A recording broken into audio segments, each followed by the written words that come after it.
Okay, I'd like to give a shout out to YouTube for giving us a 15-minute rule as opposed to a 10-minute rule. It's gonna make this a little easier. Hold on 1 minute. 1 minute.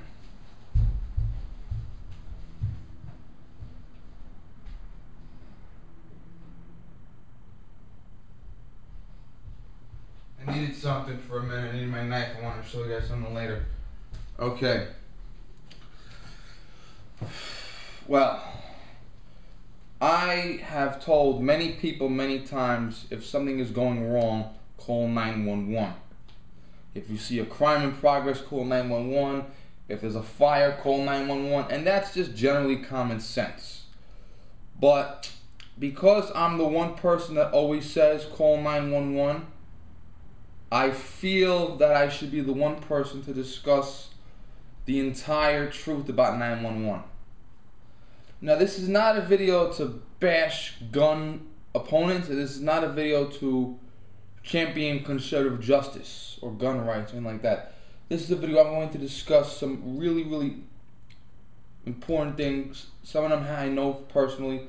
Some of them I've seen in documentaries, read in the paper, and they will illustrate the truth about 911 and the truth about relying on ourselves. We as Americans, and I feel terrible saying this about myself and all of us, we as Americans have a false sense of security. And I imagine that it's diminished over the time, past couple of years with 9/11 and stuff like that, but we have a diminished sense of security that will pick up the phone, dial 911, and everything will be alright again. Well, yeah, okay. There was a case in the news recently. It was about a woman and her daughter. Now, this woman and daughter were at an amusement park. I forget which one or where, don't ask me, but they were at an amusement park. And the daughter had a pre-existing medical condition. I don't know what, but she did, I forget. And the daughter, I think, went into cardiac arrest. Now, remember 10 years ago, you had one cell phone per family and it was 75 cents a minute? 75 cents for a call, I'm sorry. And remember 15 years ago, when you needed to call the police or the ambulance, you needed to you needed to run down the street, find the payphone, call the operator, hook 911, blah, blah, blah. Nowadays, everybody has a cell phone. Everybody can dial 911. Kids 11 years old have cell phones. We all do. This child, who was maybe 12, I think, had, a heart attack. And the mother picked the child up, ran to the car. Where was the car? Was the car right there? Or was the car 10 blocks over? I don't know. But the mother picked the kid up, ran to the car, put the kid in the car, and I think she was driving to the hospital. She allegedly crashed into a couple of parked cars. Obviously, a cop passing by saw this problem, pulled her over, and realized, holy shit, this child is sick and needs to go to the hospital right away. The mother ordered the police officer to do CPR. He didn't know how to do it. He wasn't certified in it. I don't know what cop it was. State police, county police, village police, I don't know. But the cop did not know CPR. I think the cop drove the kid to the hospital himself in his squad car. But unfortunately the kid died. I'm getting over a cold, excuse me. Now, hindsight is 20/20. Let's look back on this case and see what we could have done differently. First of all, the time is important today. 15 years ago, you had to run down the street and call 911 from a payphone. Okay? Today, if you're in trouble, you only need to say, call 911. Chances are, every single person that can hear you has a phone, and chances are, at least one of them will have the decency to help you. So maybe if the mother called 911 from that location, she said, please call 911.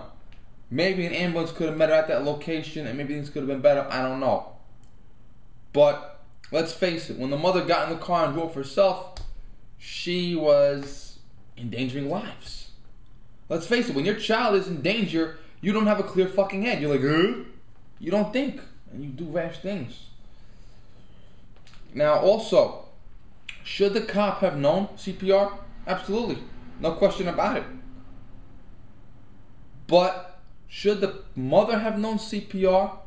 with the understanding that her child had a special need? Yes.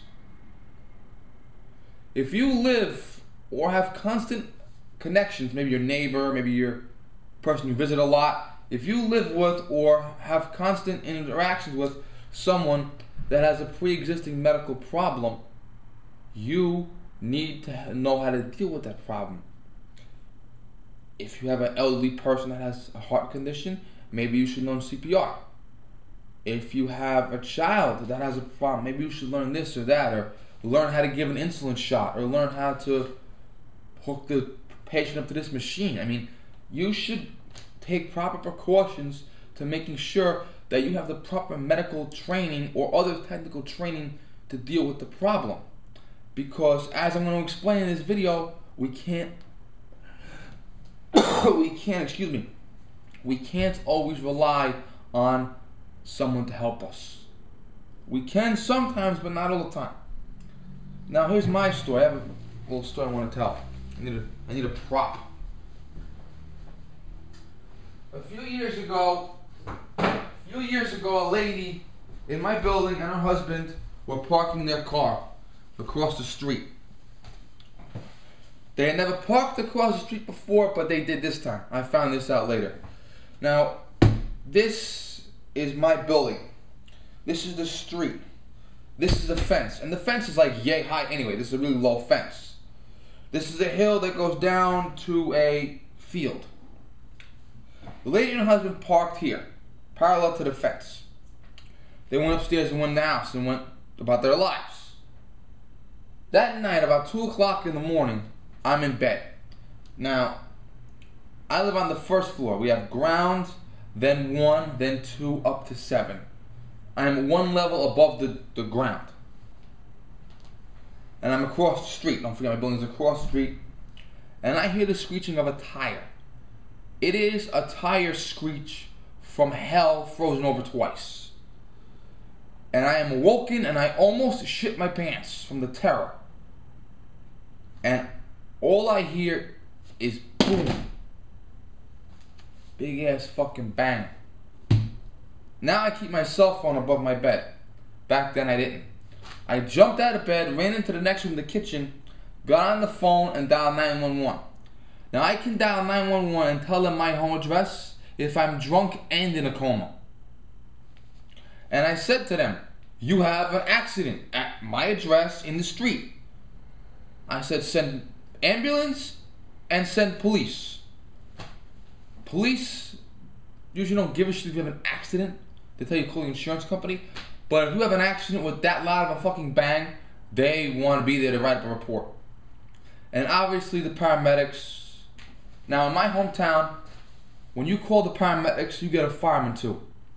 Because don't forget, the fireman is himself a paramedic. And on top of that, car accidents, the car might be on fire. The fire department had to use the jaws of life, so the fire department came. My father yelled at the window, help is on the way. Within 3 minutes, fire, police, and medical were here. For some reason, the police arrested a man. I don't know if it was drunk driver, speeding, reckless endangerment, if he was telling them off, but they felt he needed to be arrested, and they arrested him. And I think there were a couple of minor injuries, nothing fatal, thank God, nothing that serious. Remember the lady, she parked her car, her husband? They hit her car. They hit her car. The car went through the fence, boom. The car went down the hill and was totaled. I think the lady killed her husband. Whatever. Anyway, thank God there was a parked car, not anyone in the car. Car got damaged, insurance company dealt with it, no big deal. That was a great scenario. Some guy got arrested for some stupid shit. That's his problem, not mine. But nobody died. And the cops, firemen, police, they all got here. Cops, firemen, paramedics, they all got here right away. We're going to talk now about another event that wasn't as sweet. I was watching E! True Hollywood Story. There was an episode of one of those E! True Hollywood Story investigates teen trafficking. Teen trafficking is kidnapping teenagers and forcing them to have sex for money with other dirtbags. Now, a man and a woman, their daughter and their niece, two first cousins, were kidnapped by pimps. And I forget how it happened, but it would be too big to explain anyway. But the man and his wife found out where the pimps were hiding them. And they weren't hiding them in a dirtbag shack in the ghetto. They were hiding them in a nice house in suburban America. Yes, in this house, there were pimps, teenage girls, and Johns. The uncle and the aunt, husband and wife, they find the pimps, they find the house. They call 911. And they tell 911. They get right to the point. Our niece and her daughter were abducted by pimps. They're being held hostage. We see them in the house now. We have them in front of us now. We know they're in that house. You know what 911 said? We're busy. First of all, who the fuck is anyone to say we're busy when a parent is saying to you, oh my God, my niece and daughter are being held hostage by pimps? You know how many felonies we got here? We've got kidnapping because the girls were kidnapped, wrongful imprisonment because they're being held against their will, prostitution because they're having sex for money, reckless endangerment, endangering the welfare of a child, sexual exploitation of a child, statutory rape. You got like fucking 70 felonies there. And you mean to tell me this police department was so busy they didn't have time to get around to helping with a kidnapping case? Especially when the parents say, excuse me, that's them right there. I'm right in front of the house. And they made several different phone calls, and I think they got the same operator. And the operator said, you know, we're busy. So the man, he said, fuck this. Went into the trunk of his car, whipped out a crowbar, went over to the house, broke down the front door. He and his wife went into the house. I think there were two pimps and a couple of Johns in there. They beat the living shit out of everyone in that house. And the uncle, the man, uncle/father, he caught one of the pimps on the second floor and he put that motherfucker out a window. Unfortunately, he lived. And the police got there 45 minutes later. 45 minutes after the first call. The lady, she was beat up a little bit, and the bandage on her face. The man, whatever. But they fucking got those guys, those pimps and those Johns. They got them. Now, that is a nightmare scenario. And I wanted to compare and contrast that. The scenario here, perfect ending. The scenario there, the girls were okay. They were taken out safely, and they're home now, and the pimps are in prison. Thank God, but you know what I mean. What if the pimps had guns? You know, what if the kids got killed? So, that's a nightmare story. Okay, now, being prepared. I got my little notes here. Being prepared. You must be, checking my time, 13 minutes. You know what? We're going to kill it now, and we're going to start up again. Kill it.